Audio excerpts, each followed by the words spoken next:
پڑے گا۔ میرے عزیزوں، کبھی بھی اس بات کی طرف نہیں جانا کہ کیا فرق پڑتا ہے۔ ہمیشہ یاد رکھنا انقلاب کسی ایک سے بھی آ سکتا ہے۔ بہت زیادہ تعداد کی ضرورت نہیں ہوتی، کبھی چھوٹا سا وقت بہت بڑا انقلاب لاتا ہے۔ تو ہم مایوس نہیں ہوتے۔ میں نے کافی سال پہلے ایک حکایت پڑھی تھی جس میں ایک بندے کے بارے میں مشہور تھا، وہ جتنا کماتا تھا شراب کے لیے استعمال کرتا تھا، پیسے پورے شراب کے لیے استعمال کرتا تھا، اور اس کے بعد یا تو پھر کسی طوائف کے گھر پر، یہ اس کا کام تھا۔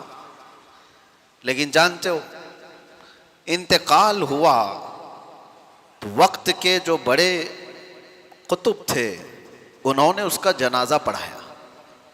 حیرت کی بات ہے۔ اور انہوں نے دعا کی، کہا دنیا جانتی تھی یہ شراب اپنے پیسوں سے خریدتا تھا، طوائف کے اڈوں پر جاتا تھا، اور اس کے لیے اتنے بڑے بزرگ نے دعا کی۔ ان سے لوگوں نے آ کر کے سوال کیا، کیا آپ جانتے ہیں اس شخص کو؟ لوگوں میں وہ مشہور ہے ساری چیزیں۔ تو انہوں نے کہا ہاں میں بہت اچھی طرح سے جانتا ہوں، جبھی نماز میں نے پڑھائی۔ کہا جا کر کے پوچھو، اس کی زندگی کا راز اس کی بیوی جانتی ہے، اس کی خاتون سے پوچھ لینا۔ اس کی بیوی سے لوگ جو ذمہ دار لوگ تھے آ کر کے پوچھتے ہیں کہ تیرا شوہر کیسا تھا؟ دنیا میں تو مشہور ہے وہ شرابی تھا اور طوائف کے اڈوں پر جاتا تھا۔ اس نے کہا یہ غلط فہمی ہے، تم نے اس کا ظاہر دیکھا، میرے شوہر نے زندگی بھر ایک قطرہ بھی شراب کو زبان سے نہیں لگایا۔ کہا یہ تو سارے لوگوں نے آنکھوں سے دیکھا ہے اس کو، اور پھر وہ بازار میں بھی جاتا تھا، اس کا کیا ہے؟ اس خاتون نے کہا میں اپنے شوہر کو اچھی طرح سے جانتی ہوں، زندگی بھر کبھی اس کی تہجد نہیں چھوٹی، لیکن جو معاملات تم جان رہے ہو میں اس کی تفصیل بتاتی ہوں۔ میرے شوہر ہمارے گھر کا مختصر خرچہ رکھ کر اپنی کمائی کا پورا حصہ جا کر شراب خریدتا تھا، اور خریدتا تو شروع میں نے بھی اس کا ویرودھ کیا تھا، مخالفت کی تھی، لیکن اس نے جب مجھے بتایا، روزانہ شراب خرید کر کے لاتا اور گٹر میں بہا دیتا تھا، اور اس کے بعد کچھ پیسے بچائے ہوتے کسی بازار میں جاتا اور رات بھر کے کسی کو پیسے دے کر کے اس کی چوکھٹ پر بیٹھ جاتا تاکہ دوسرا کوئی آ نہ سکے۔ نہ کبھی وہ کسی طوائف کو ہاتھ لگایا، نہ گھر گیا۔ اس سے جب یہ پوچھا جاتا تو وہ کہتا میری طاقت میں جتنا ہے اتنا تو میں گناہ کم کر سکوں، دنیا سے برائیوں کو میں کم تو کر سکتا ہوں جی، میں پوری شراب نہیں بہا سکتا، جتنی میری طاقت میں ہے اتنی تو میں اس لیے بہاتا ہوں کہ شراب بننے سے تو میں روک نہیں پاؤں گا، لیکن بن گئی ہے تو پینے سے کچھ لوگوں کو روک سکتا ہوں، میں بہا دیتا، اتنی شراب تو کسی کے حلق میں نہیں جائے گی، یا کوئی اور دوسرا زنا کے اڈے پر نہیں جائے گا، جتنی رات میں نے وہاں پر پہرا دیا ہے۔ اپنے اپنے خیالات سے اس کی خاتون سے لوگوں نے پوچھا کہ اس سے ہوا کیا؟ نہ شراب ختم ہوئی، نہ اڈے ختم ہوئے۔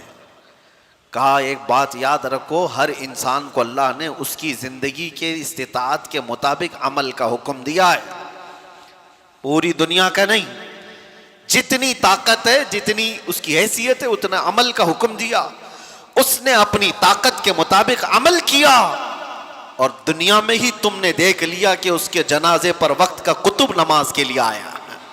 سبحان اللہ۔ آخرت میں جو اس کی عزت ہوگی وہ اللہ کے ہاں ہے۔ میں یہ سمجھتا ہوں میرے عزیزوں، ہوں گے ہزاروں عیاشی کے اڈے، ان میں ایک ذکر کی محفل بھی ہمارے لیے جلا بخشنے کے لیے کافی ہے۔ بے شک بے شک۔ اتنا تو ہے کہ یہ وہ حسین نوجوان ہیں جن کو آج راتیں اپنی طرف بلا رہی ہوں گی، بہت سارے پٹاخے اڑانے والے، آج کی رات عیش و عشرت میں گزارنے والے، ان کے بھی دوست و احباب ہوں گے، لیکن کرم اس رب ذوالجلال کا، تمہیں اس نے بازاروں کی زینت بننے کی بجائے اپنے گھر کا مہمان بنا رکھا ہے۔ سبحان اللہ۔ اور رات کے وقت جب کبھی کوئی اپنے گھر بلاتا ہے نا تو وہ کوئی خاص ہی ہوتا ہے۔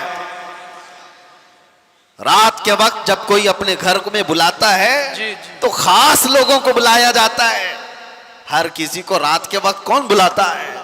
اور یہاں ممبئی میں رات کے 12 بجے کوئی مسجد میں اتنی بھیڑ، ممبئی جیسے شہر میں جہاں گناہوں کی صبح ہوتی ہے شام کے بعد، یہاں دن طلوع ہوتا ہے گناہوں کا رات شروع ہوتے ہی، لیکن ان تاریک راتوں میں ان نوجوانوں نے اس مسجد کو جو کھچا کھچ بھر دیا ہے، یہ تمہاری اپنی طاقت نہیں، یہ رب ذوالجلال نے رات کے اس حصے میں تمہیں اپنے گھر کا مہمان بنایا ہے۔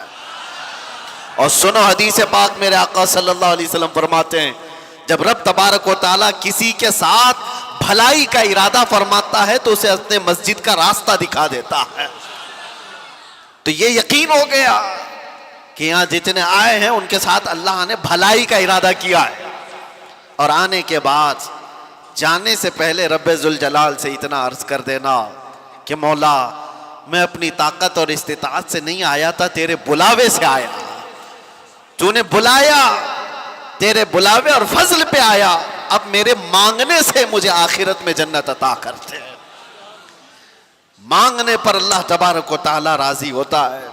عزیزان گرامی، ہزاروں محفلیں جس طرح کی بھی ہو رہی ہوں باہر، عیش و عشرت کی کون کون سی پارٹیاں ہو رہی ہوں گی، لیکن ہر وہ پارٹی جو گناہوں کی سیج پر سجائی جاتی ہے دھبے چھوڑ کر کے جاتی ہے، زخم چھوڑ کر جاتی ہے۔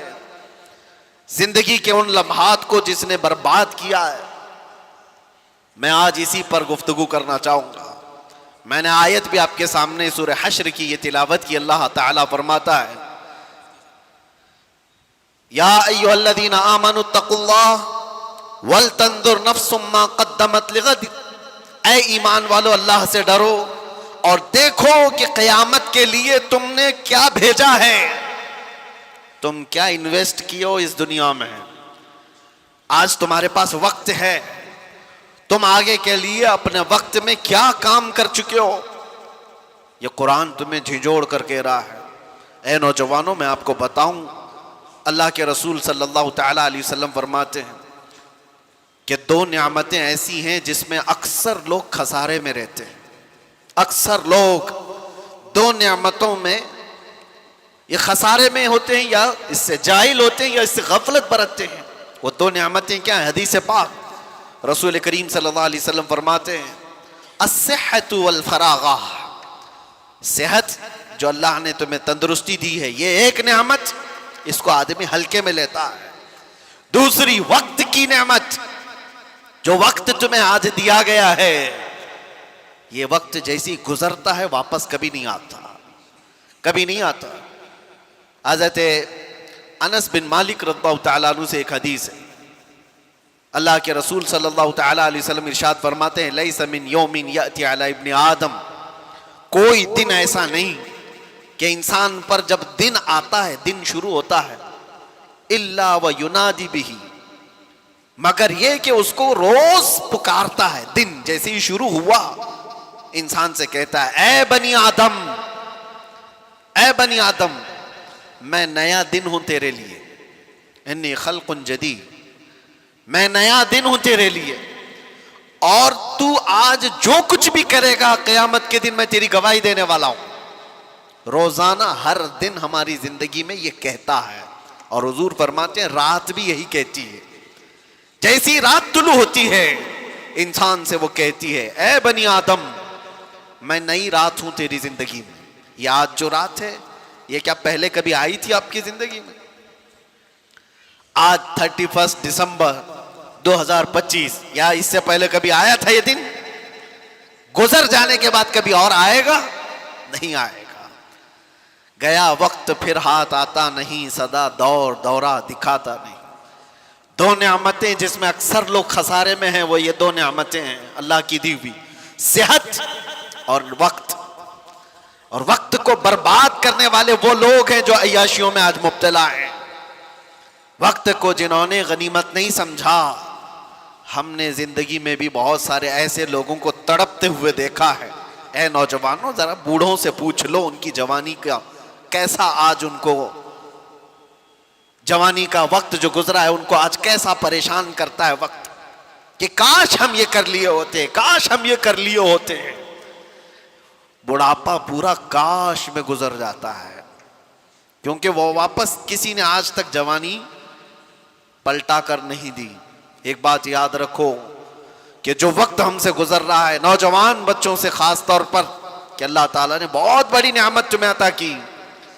اور ایک حدیث میں آپ کو سناؤں, اللہ کے رسول صلی اللہ علیہ وسلم فرماتے ہیں اغتنم خمسا قبل خمس, 5 چیزوں کو 5 چیزوں سے پہلے غنیمت جانو. وہ 5 چیزیں کیا ہیں؟ حضور پاک صلی اللہ تعالی علیہ وسلم فرماتے ہیں شبابک قبل حرمک, تمہاری جوانی کو غنیمت سمجھو, بڑھاپا آنے سے پہلے ہے. بڑھاپا وہ نہیں کر پائے گا جو جوانی کرتی ہے. حضور فرماتے ہیں صحتک قبل سقمک, تمہاری جو تندرستی ہے اس کو غنیمت جانو بیمار ہونے سے پہلے. کبھی ہاتھ اٹھا کر دیکھو, کبھی پیر چلتے ہوئے دیکھو تو اللہ کا شکر کرو کہ مولا ہاتھ سلامت ہے چل رہا ہے, پیر سلامت ہے چل رہے ہیں.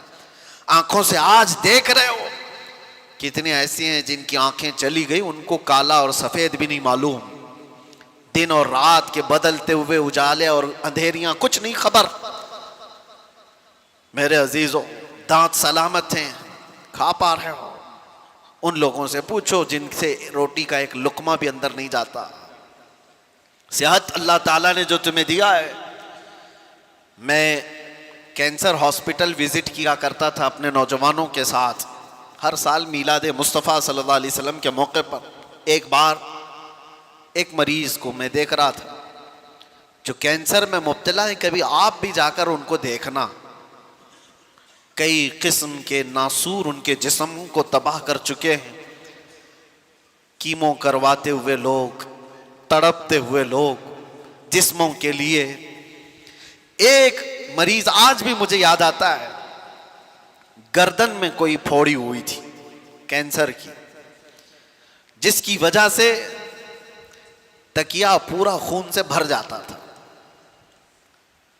اور اس کو کئی مرتبہ آپریشن کیا گیا پھر واپس. لیکن مسئلہ یہ ہے کہ وہ بڑی عمر کا نہیں تھا, 40 سے 42 سال کا تھا. اس کی ایک بات مجھے یاد آتی, جاتے ہی رونے لگا. سارے لوگ روتے ہیں بیماریوں میں, کہتے دعا کیجئے اس سے نجات مل جائے. دعا تو کرتے ہیں. میں اس لیے کہہ رہا ہوں میرے عزیزوں, وہاں جانے کی ایک وجہ یہ نہیں کہ فروٹ بانٹ کر کے فوٹو لینے کے لیے, اس لیے جاؤ کہ تمہیں تمہاری صحت کا اندازہ ہو جائے, اللہ کا شکر کرنے کا تمہیں احساس پیدا ہو جائے. اس کی جگہ میں تو نہیں لیٹا ہوں, میرا تو جسم سلامت ہے. اور اس آدمی نے مجھ سے کہا تھا کہ حضرت مجھے صرف اس بات کا دکھ ہوتا ہے کہ میں سر اٹھا نہیں پاتا. جیسے ہی سر اٹھائیں گے یہ پھوڑی پھر سے خون رسنا شروع کر دیتی ہے. کینسر کی پھوڑی ہے, ہلا بھی نہیں پاتا. اس لیے دکھ ہوتا ہے کہ جوانی میں میرے پاس اچھا وقت تھا, آج شدت سے خواہش ہوتی ہے کہ اللہ کی بارگاہ میں ایک سجدہ کر لوں, مجھے اس کی مہلت نہیں ہے. میں سجدہ کرنے جیسا بھی نہیں رہ گیا. ہم نے کہا اشارے سے تم اپنی نماز پڑھ لو, اللہ کے ہاں قبول ہے. لیکن وہ کہتا ہے شدت سے خواہش یہ ہے کہ پیشانی اس کی رب کے حضور ٹیک تو دوں ایک بار, میری اتنی بھی استطاعت نہیں. وہ بات مجھے آج تک لگی ہوئی ہے. میرے عزیزوں, صحت تمہاری اتنی بڑی نعمت ہے کہ جب یہ تم سے ختم کر لی جائے تو سوائے کاش اور پچھتاوے کہ کچھ نہیں رہتا. ہمارے پاس کوئی چیز نہیں رہتی. نوجوانوں نے اس کو ہلکے میں لیا ہے, صحت کو برباد کرتے ہیں. اور نبی کریم صلی اللہ تعالی علیہ وسلم نے تیسری چیز کیا فرمائی؟ آپ صلی اللہ تعالی علیہ وسلم فرماتے ہیں غناک قبل فقرک, آج اللہ نے تمہیں تونگری دی ہے، مال و دولت عطا کیا ہے، تو محتاجی آنے سے پہلے اس مال کی غنیمت کو سمجھو، اس پہ عیاشی مت کرو، اس کو برباد مت کرو۔ ایسے محتاج ہو جاؤ یہ کہ پھر ہم نے ایسے لوگوں کو بھی دیکھا ہے جن کے پاس تھیلے بھر بھر کر پیسے رکھنے کی داستانیں سنائی جاتی تھی، لیکن آج ان کی حالت یہ ہے کہ پڑوسیوں سے روٹی مانگ کر کھانا پڑتا ہے۔ یہ میں مبالغہ نہیں کر رہا ہوں، دیکھی ہوئی باتیں ہیں۔ کب تمہارا یہ تونگری، تمہارا یہ مال ضائع ہو جائے تمہیں اندازہ بھی نہیں، سال بھر میں کروڑ پتی روڑ پتی بن جاتے ہیں۔ تمہارے پاس اللہ تعالیٰ نے غنا عطا کیا ہے تو یہ عیاشی کے لیے نہیں، بربادی کے لیے نہیں ہے، فضول خرچی کے لیے نہیں ہے۔ اور میں آج ہی، جیسے کہ آج عرس نوری بھی ہے حضور سیدنا ابو الحسین احمد شاہ نوری رحمۃ اللہ تعالی علیہ، حضور احسن العلماء رحمۃ اللہ تعالی علیہ کا ایک قول جو ان کے صاحبزادوں سے نقل ہے، فرماتے کہ آپ فرماتے تھے جو بندہ مال آنے کے بعد نہیں ڈگمگایا وہ اللہ کا محبوب ہے۔ اور ایسا بہت کم ہوتا ہے، ایسا بہت کم ہوتا ہے۔ تلوار سے جو ڈرایا جاتا ہے، مثال کے طور پر میں آج یہ بات بہت سارے لوگوں سے کہتا ہوں، آزمائش دو طرح کی ہوتی ہے، ہمیں ڈرا کر کے کوئی یہ کہے دین چھوڑ دے، ہم تو نہیں ڈرنے والے، کیا کر لے گا، تلوار گردن پہ رکھتا ہے، پھانسی پر لٹکاتا ہے، سب کے لیے تیار ہے، یہ پراؤڈ فیل ہوتا ہے۔ آپ بھی اس چیز کا احساس رکھتے ہوں گے، میں ہر تکلیف کو گوارا کر لوں گا۔ اور ہم نے ایسے بچوں کو دیکھا بھی ہے، قید کی حالت میں بھی دیکھا ہے، جنہوں نے بہت سختیاں برداشت کی لیکن ٹس سے مس نہیں ہوئے۔ اس زمانے کی بات، ایک آزمائش یہ ہے کہ ظالم تمہیں تلوار دکھا کر، چاقو دکھا کر، پھانسی کا پھندا دکھا کر کے ڈرائے، اور تم یہ کہو کہ نہیں کر سکتا، میں اپنے نبی پاک سے تھوڑی دیر کے لیے بھی غداری یا بے وفائی نہیں کر سکتا۔ ہو سکتا ہے آپ سب کا ایمان ایسا ہو، لیکن دوسرا ایک امتحان ہے، وہ اس سے ڈینجر ہے۔ دنیا تلوار دکھا کر کے جو امتحان لیتی ہے وہ چھوٹا امتحان ہے، مال اور حسن دکھا کر کے جب امتحان لیا جاتا ہے تو اچھے اچھے تقوی والے بھی بھسم ہو جاتے ہیں، وہ کب نکل گئے پتہ ہی نہیں چلتا۔ مال کی لالچ انسان کا ضمیر خرید لیتی ہے، مال کی لالچ انسان کا ایمان خرید لیتی ہے۔ اس لیے میرے عزیزو، یہ ہلکی بات نہیں ہے۔ تمہیں اللہ تبارک و تعالیٰ نے غنا دیا ہے، مال دیا ہے، تو بربادی کے لیے نہیں، اس کی قدر کرو، ایک ایک چیز۔ اور ایک حدیث ہے، اللہ کے نبی صلی اللہ تعالیٰ علیہ وسلم فرماتے ہیں 4 چیزیں ایسی ہیں جب تک انسان قیامت کے دن ان 4 کا جواب نہیں دے گا اسے قدم بھی ہٹانے کی اجازت نہیں ہوگی۔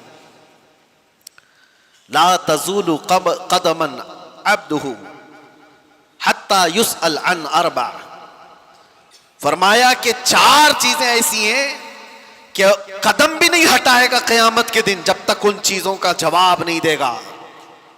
وہ 4 چیزوں میں سب سے پہلا سوال اللہ تعالیٰ فرمائے گا کہ میں نے تجھے جوانی دی تھی، کہاں خرچہ کیا؟ تمہیں وقت کا حساب دینا ہوگا، تمہیں بتانا ہوگا۔ اور فرماتے ہیں تفسیر میں مفسرین کہ صرف ایک سوال کے جواب میں کئی لوگوں کے 400 سال لگ جائیں گے، 500 سال لگ جائیں گے۔ جوانی کا پائی پائی کا حساب پوچھا جائے گا۔ آپ کیا سمجھتے ہو؟ بہت سارے نوجوان یہ سمجھتے ہیں کہ ہمیں جو وقت ملا ہے یہ ہمارا گولڈن ایرا ہے، اس میں عیاشی کے لیے ہر طرح کے سامان ہمارے پاس ہیں، مولانا جب عبادت کرنے کا وقت آئے گا کر لیں گے۔ بہت سارے لوگ تو یہ سمجھتے ہیں جب وقت آئے گا تو توبہ بھی کر لیں گے، اللہ کی بارگاہ میں بھی آ جائیں گے۔ یاد رکھو بڑھاپا سب کو نہیں دیا گیا ہے۔ کتنے جنازے جوانی میں چلے گئے، کتنے تو قبروں میں جوانی کا شباب دیکھنے سے پہلے سو گئے۔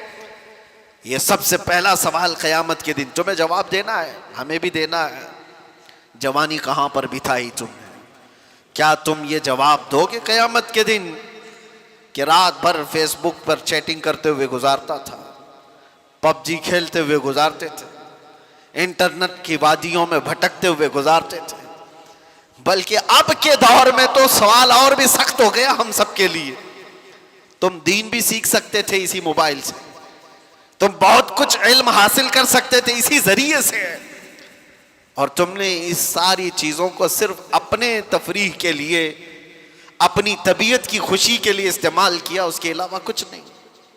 مجھے بتاؤ گھنٹوں ریل دیکھنے سے تمہارے کیا چیز میں اضافہ ہوا؟ صرف انٹرٹینمنٹ۔ اور زندگی اگر انٹرٹینمنٹ کے لیے کسی نے سمجھا ہے تو سب سے زیادہ خسارے میں ہے۔ اور اسی کو قرآن پاک ارشاد فرماتا ہے وَالْعَصْرِ إِنَّ الْإِنسَانَ لَفِي خُسْرٍ، زمانے کی قسم انسان بڑے خسارے میں ہے۔ اس آیت کی تشریح بہت ہو چکی ہے، مفسرین نے اتنی تفسیر کی ہے کہ زمانے کی قسم اللہ تعالیٰ فرماتا ہے کہ انسان خسارے میں، وہ انسان خسارے میں ہے جس نے زمانے کو نہیں پہچانا، یہ وقت کی قدر نہیں کیا۔ ایک بات میں آپ کو بتاؤں، بہت بڑے محدث جلیل ہیں علامہ ابن جوزی رحمۃ اللہ تعالی، فرماتے میں اپنی ان 2 انگلیوں سے 2000 جلدوں کی کتابیں لکھ چکا، کتنی 2000 جلدیں کتابیں لکھ چکا، 1,00,000 لوگ ان کے ہاتھ پر اسلام قبول کر چکے، اور کئی لاکھ لوگ ان کی باتوں پر توبہ کر چکے۔ وہ ابن جوزی کے بارے میں ان کے نواسے ہیں امام ذہبی، وہ فرماتے ہیں کہ ابن جوزی کا حال یہ تھا کہ میں نے ان کو پوری زندگی میں جمعہ اور جماعت کے علاوہ باہر نکلتے نہیں دیکھا۔ یہاں تک کہ حضرت ابو داؤد طائی ایک بڑے صوفی بزرگ ہیں، فرماتے ہیں وہ چورا کھاتے تھے۔ چورا سمجھتے ہیں؟ یعنی کسی چیز کو پورا چور کر کے سالن میں بھگو دیا جائے، اکثر وہ کھاتے تھے۔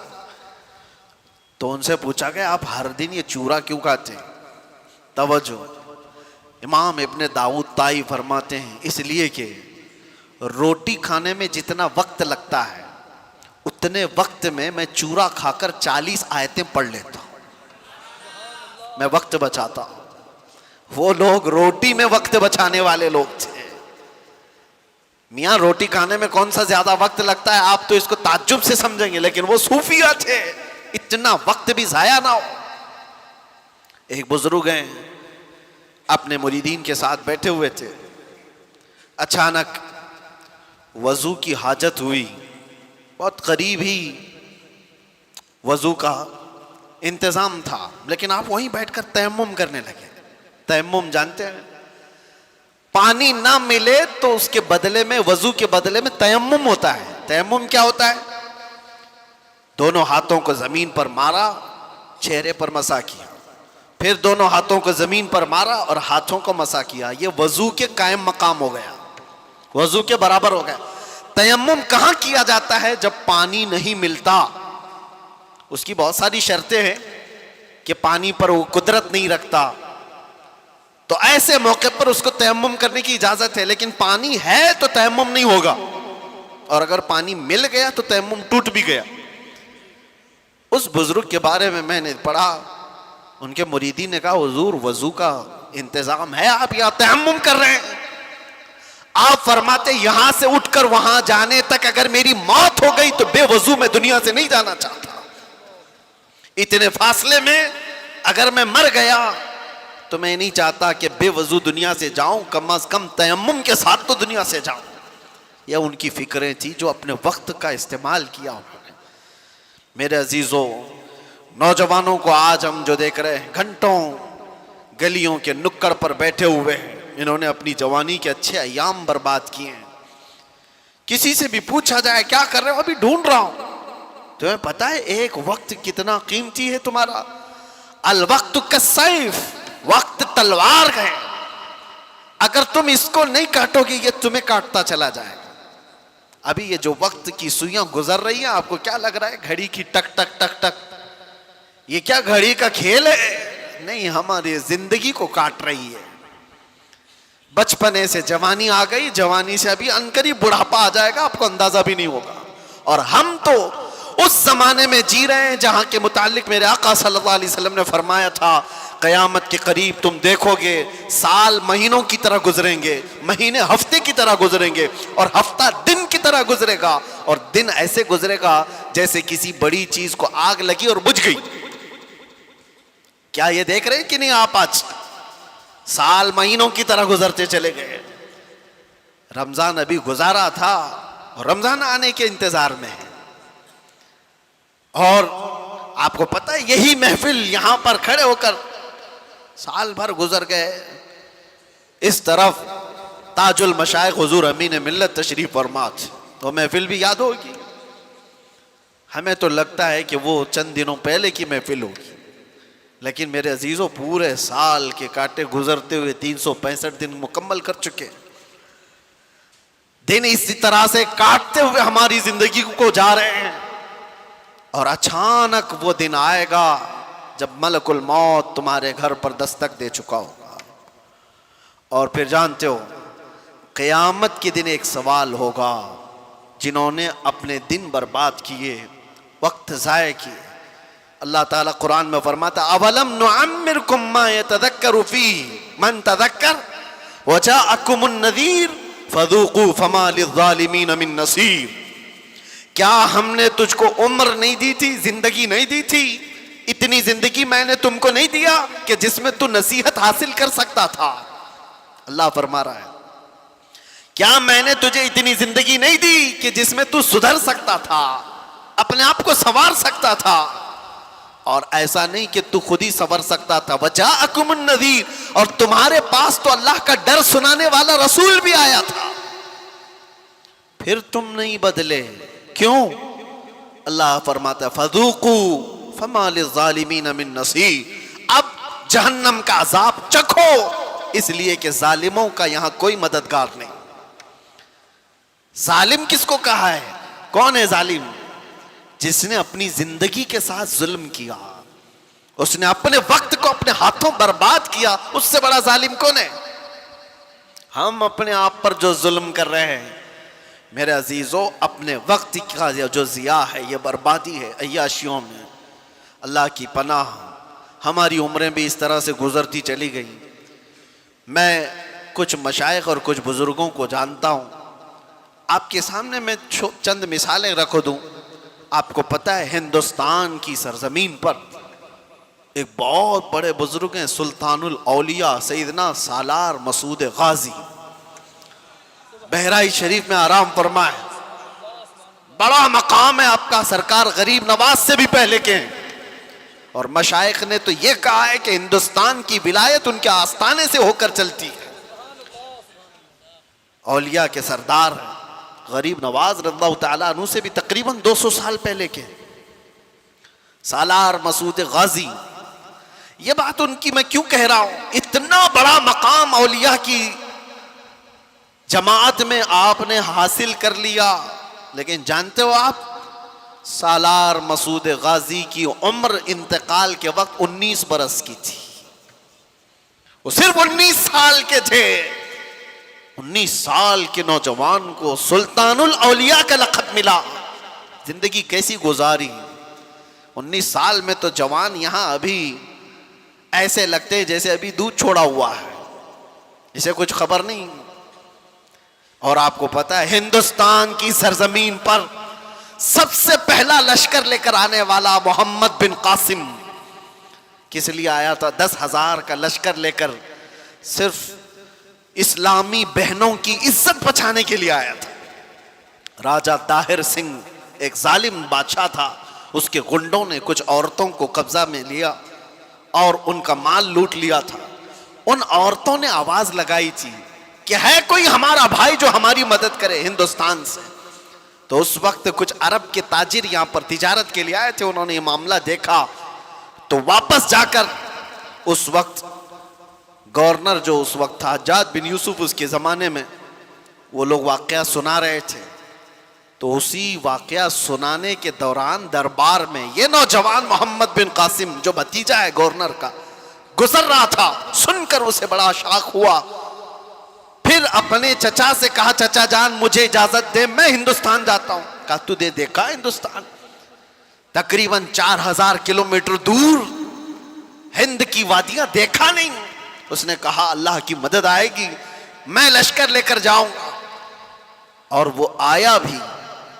اور اس کے بعد راجہ دائر سنگھ کو اس نے مخاطب کر کے کہا تھا محمد عربی کے شیر ہیں ہم، اور ہم مقابلے کے لیے آئے ہیں. اس کے بعد 3 دن کی لڑائی کے بعد گنڈے بھی راجہ بھی سب تتر بتر ہو گئے. اس محمد بن قاسم نے پہلی بار پرچم اسلام لہرایا تھا. اور ہماری نئی پنڈتوں کی لکھی ہوئی کتابوں میں بھی محمد بن قاسم کی تعریف ایسی لکھی گئی ہے کہ ہم نے کسی ایسے جرنیل کو نہیں دیکھا جتنے انصاف کے ساتھ محمد بن قاسم نے اپنا پرچم لہرایا تھا. کسی پر ظلم نہیں کیا، محبتوں کے ساتھ لوگوں میں ایمان کی دعوت دی.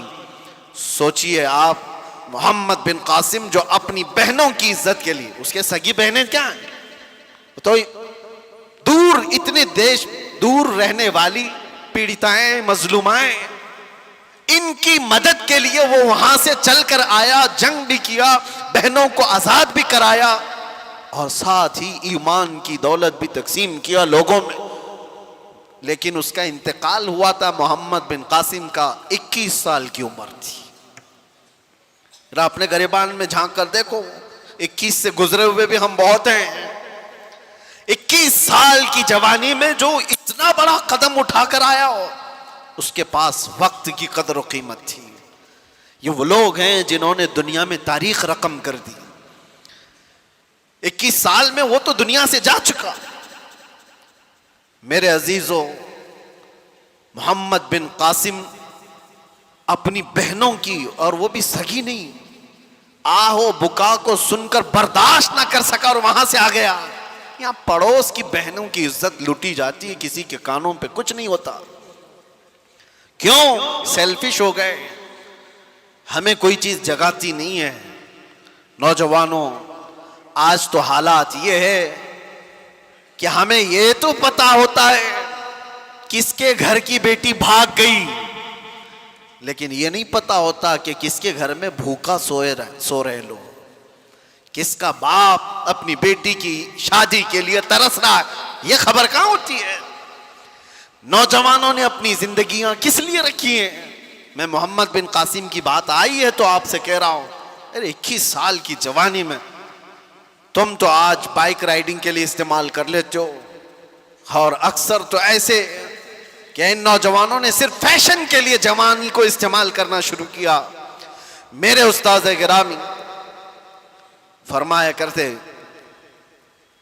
کہ حضور سرکار مفتی اعظم ہند رضی اللہ تعالیٰ عنہ، آپ کی عمر 90 سال کے اوپر ہو چکی تھی. حضور میرے استاد علامہ بہاء المصطفیٰ صاحب ادام اللہ اقبالہ فرماتے، سرکار مفتی اعظم ہند رحمۃ اللہ تعالیٰ علیہ کے پاس ہم بیٹھتے 90 سال کی عمر میں. وہ کہتے تھے کہ مجھے پتہ ہی نہیں چلا میری جوانی کب آئی اور کب گئی. یہ بات وہ بندہ کہہ سکتا ہے جس نے جوانی کے مزے نہیں چکھے ہوں. یہ وہ کہہ سکتا ہے جس نے جوانی کے انگاروں سے لطف نہ اٹھایا ہو. وہ فرماتے مجھے خبر ہی نہیں کہ کب جوانی آئی اور کب چلی گئی. بڑھاپے میں لوگ سدھر جاتے، مسجدوں کی طرف آ جاتے، یہ الگ مسئلہ ہے، لیکن جوانی کے وقت کوئی یہ کہے مجھے خبر ہی نہیں ہوئی جوانی کی، وہ بہت عظیم لوگ ہیں. میرے عزیزو، نوجوانی جو اللہ کے نبی صلی اللہ علیہ وسلم نے تمہیں فرمایا غنیمت جانو بڑھاپا آنے سے پہلے، صحت کو غنیمت جانو تمہاری بیماری سے پہلے، اپنی تمنگری کو، اپنی مالداری کو غنیمت جانو بھکاری ہونے سے پہلے، محتاجی آنے سے پہلے، فقر آنے سے پہلے. اور حضور پاک صلی اللہ تعالیٰ علیہ وسلم نے یہ بھی فرمایا وقت کو غنیمت جانو قبل فراغ کا، یعنی تمہارے پاس آج جو وقت، آج الفراغت قبل مشغولیت، یعنی تمہارے مشغول ہونے سے پہلے کسی چیز میں تم کو ایسا بزی کر دیا جائے گا کہ تمہیں خبر بھی نہیں ہوگی. آج خالی وقت ہے تو اس میں کچھ کر جاؤ. ذکر و اذکار کی یہ جو محفلیں ہیں یہ انویسٹمنٹ ہے تمہارا. بعد میں شاید ہو سکتا ہے کسی ایسی چیز میں لگ گئے وقت ہی نہیں ملتا. کتنے ایسے لوگ ہیں, میں آپ کو بتاؤں, سیدنا یحییٰ علیہ السلام اللہ کے نبی آدھی روٹی کھاتے تھے روزانہ اور رات بھر کھڑے ہوتے تھے, رات بھر عبادت کرتے تھے. ایک دن آپ کھانا کھا رہے تھے تو آدھی روٹی سے زیادہ پاؤنی روٹی کھا لیا, پوری نہیں, پاؤ اور زیادہ کھا لیا. رات کو جب عبادت کے لیے کھڑے ہوئے تو آدھی رات کو آپ کو نیند آنے لگی اور آپ سو گئے. فجر میں اٹھے تو رب تبارک و تعالیٰ کی طرف سے ندا آئی, اے یحییٰ پاؤ روٹی نے تجھ کو مجھ سے دور کر دیا. آدھی کھاتے تھے اور پوری رات کھڑے ہو کر مجھ سے مناجات کرتے تھے, زیادہ روٹی نے تمہیں تھکا دیا یا پھر سلا دیا. میں آج یہ کہہ رہا ہوں کتنے ایسے نوجوان جو ہمارے ساتھ مسلسل پابند صلات تھے, نمازیں پڑھتے تھے, کچھ ایسے ایام آئے کہ وہ دکھتے ہی نہیں. پھر وہ محفلوں میں بھی سیر محفل بیٹھنے والے حاضر باش کہاں ہو, دکھتے ہی نہیں. کیا کروں, جاب سے ٹائم ہی نہیں ملتا, کیا کروں, بزنس ایسا ہو گیا ہے کہ وقت ہی نہیں ملتا. اسی لیے اللہ کے نبی صلی اللہ علیہ وسلم نے فرمایا تمہارے پاس جو آج وقت ہے تمہارے مشغول ہونے سے پہلے اس کو غنیمت جانو. کبھی کبھار بندہ ایسی چیز میں مشغول ہو جاتا ہے کہ اسے کچھ نہیں حاصل کرنے کو ملتا. اور وہ نوجوان جو ابھی شادی سے پہلے کے ہیں, کیا ذمہ داریاں ہیں تمہارے اوپر, شادی ہو جانے دو پھر دیکھو کیا کیا چیزیں اچانک سر پر پڑ جاتی.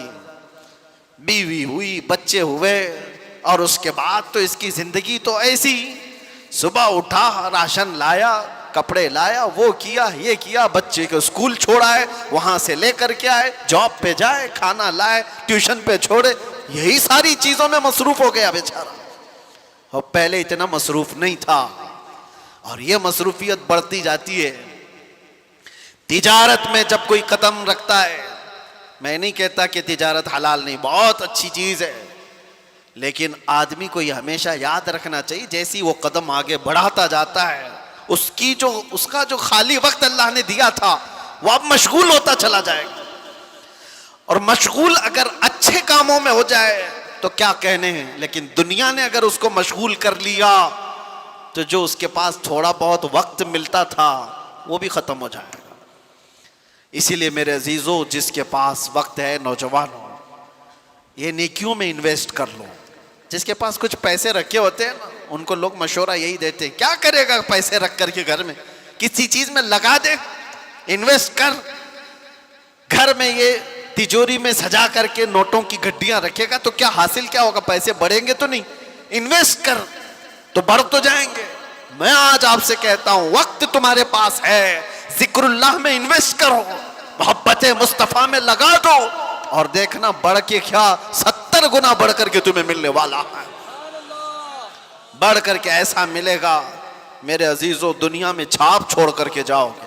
آخری چیز میرے آقا صلی اللہ علیہ وسلم نے جو فرمایا, 5 چیزیں فرمائی, اغتنم خمسا قبل خمس, 5 چیزوں کو غنیمت جانو, 5 چیزوں کے آنے سے پہلے. اس میں 5ویں ہے, حضور فرماتے ہیں اپنی جو زندگی ہے جیسی تیسی جو بھی ہے, اغتنم حیاتک قبل موتک, مرنے سے پہلے یہ زندگی کو ہی غنیمت جان لو. مر جانے کے بعد پھر یہ چیز واپس نہیں آتی. آج ہم زندہ ہیں, ایک دوسرے کو دیکھ رہے ہیں, سن رہے ہیں, تمہارے ہاتھ اٹھ سکتے ہیں, پیر چل سکتے ہیں, تمہاری زبان چل سکتی ہے ذکر الہی میں. جس دن روح قبض کر لی گئی اور اچانک اس دنیا سے دوسری دنیا کی طرف رخصت ہوئے, نہ کوئی عمل نہ کوئی بات چیت, کچھ بھی نہیں. میں آپ کو بتاؤں, ابھی ہفتہ نہیں گزرا ہوگا, ہمارے پاس ہمارے محب گرامی بڑے پرانے ہمارے تعلقات میں تھے, حضرت حافظ قاری خورشید صاحب, اللہ ان کی مغفرت فرمائے.